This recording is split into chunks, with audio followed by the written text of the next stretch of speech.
वाय नमस्तुभ्यम। हर हर महादेव। छत्तीसगढ़ राज्य के दुर्ग शहर के पास कोड़िया तहसील में गुरुजी पंडित प्रदीप मिश्रा जी के द्वारा गो पितृ शिव महाप्राण कथा शुरू हो गई है और आज 12 अक्टूबर 6वें दिन की कथा पूर्ण हो चुकी है।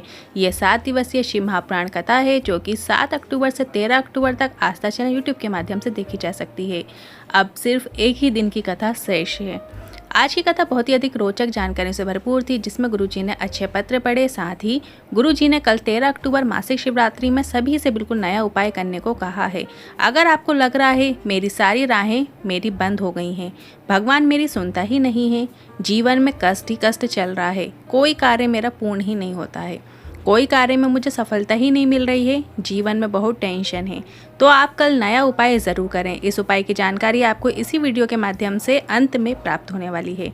साथ ही कोई कार्य हो जो तुरंत पूरा होना ज़रूरी हो, आपको लग रहा है कि ये कार्य हो और अभी तुरंत में पूरा होना चाहिए और आप कामना करना चाहते हैं कि कार्य पूरा हो जाए, तो पशुपतिनाथ व्रत करूँगी, तो इसका भी एक तरीका होता है जिसकी जानकारी आपको आज की वीडियो में प्राप्त होने वाली है।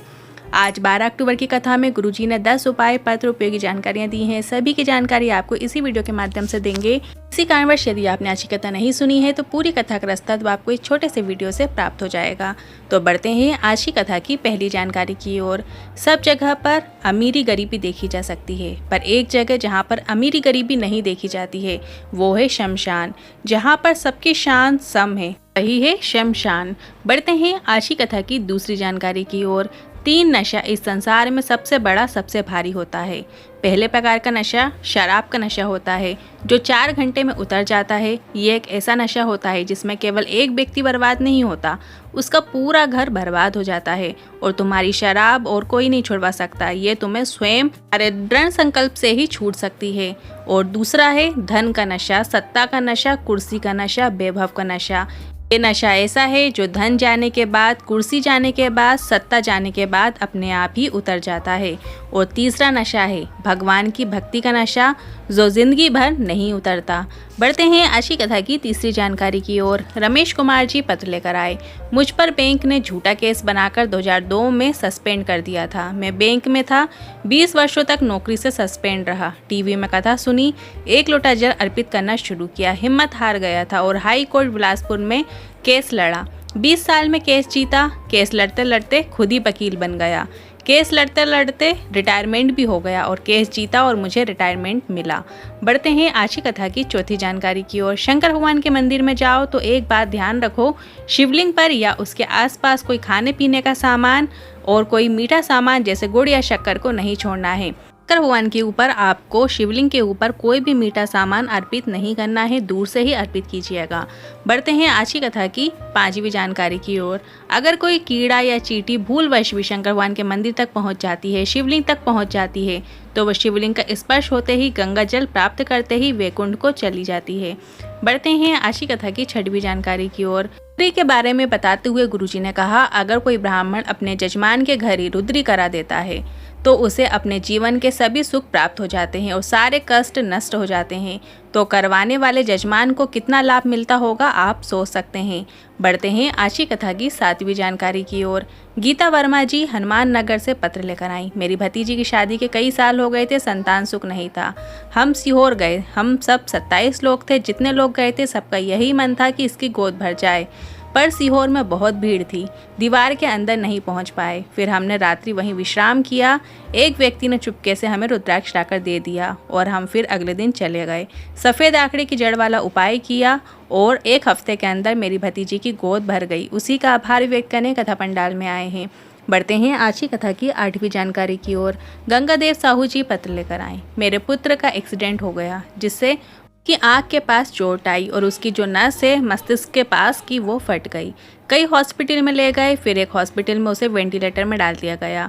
फिर डॉक्टर ने कहा अगर 1 हफ्ते के अंदर होश आ गया तो समझना बच पाएगा, नहीं तो कुछ नहीं हो सकता, कुछ कह नहीं सकते। तब किसी ने शिवलिंग पर जल चढ़ाने को कहा और उसका जल देने को कहा। फिर गुरुजी आपने श्रावण शिवरात्रि का जो अभिषेक करवाया, पर बेटा कैसे कर पाता। घर वालों ने उसके लिए अभिषेक किया और बेलपत्र को प्राप्त करके उसके पलंग के पास रख दिया। पशुपतिनाथ व्रत का संकल्प किया। बाबा से विनती की कि सीहोर वाला महाराज कहता है जो सावन शिवरात्रि का अभिषेक करता है उसे कभी निराश नहीं होना पड़ता। फिर 6 दिन निकले, डॉक्टर ने हटाने को कहा। हमने 2 दिन की और मोहलत मांगी। इसके बाद 10 दिन हो गए, शरीर में हरकत नहीं हुई तो डॉक्टर ने हटाने को कहा। मैंने बेटी से कहा शिवलिंग पर जल चढ़ाकर वो जल लाकर लगा दो। बेटी ने ऐसा ही किया। फिर शरीर में कंपन हुई और उसे होश आ गया, पर वो पहचान नहीं पा रहा था। फिर हमने श्री शिवाय नमस्तभ्यम मंत्र बोलना शुरू किया।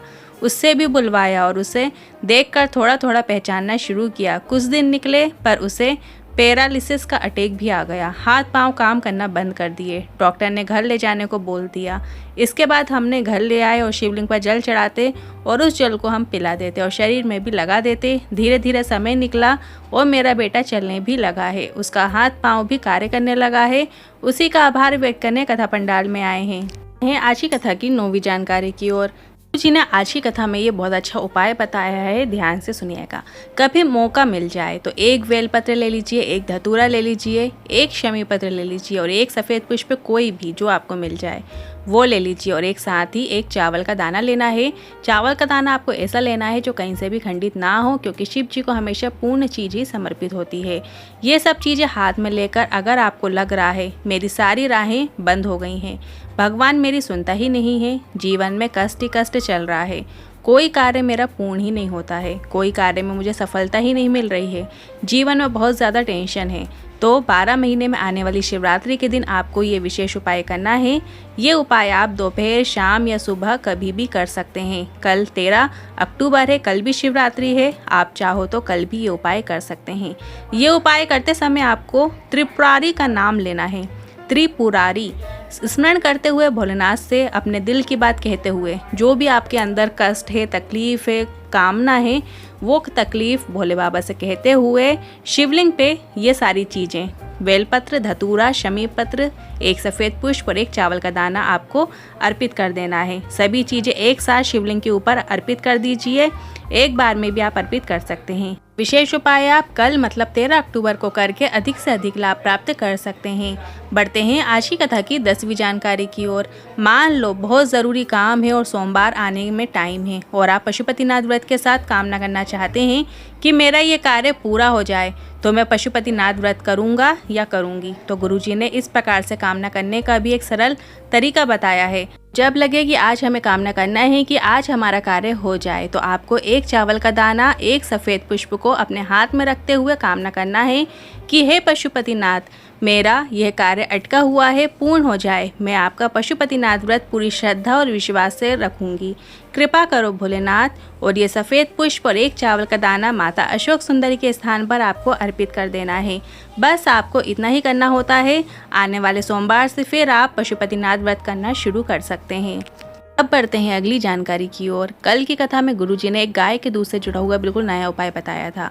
अगर आपको कोई बोल दे कि तेरी किस्मत में धक्के खाना लिखा है, जीवन में दुख ही दुख लिखा है, तो उसे आप कहने दो। आपको एक प्रयास करना है। ये उपाय हम आपको वीडियो में करके भी बताने वाले हैं, तो ध्यान से देखिएगा और ध्यान से सुनिएगा।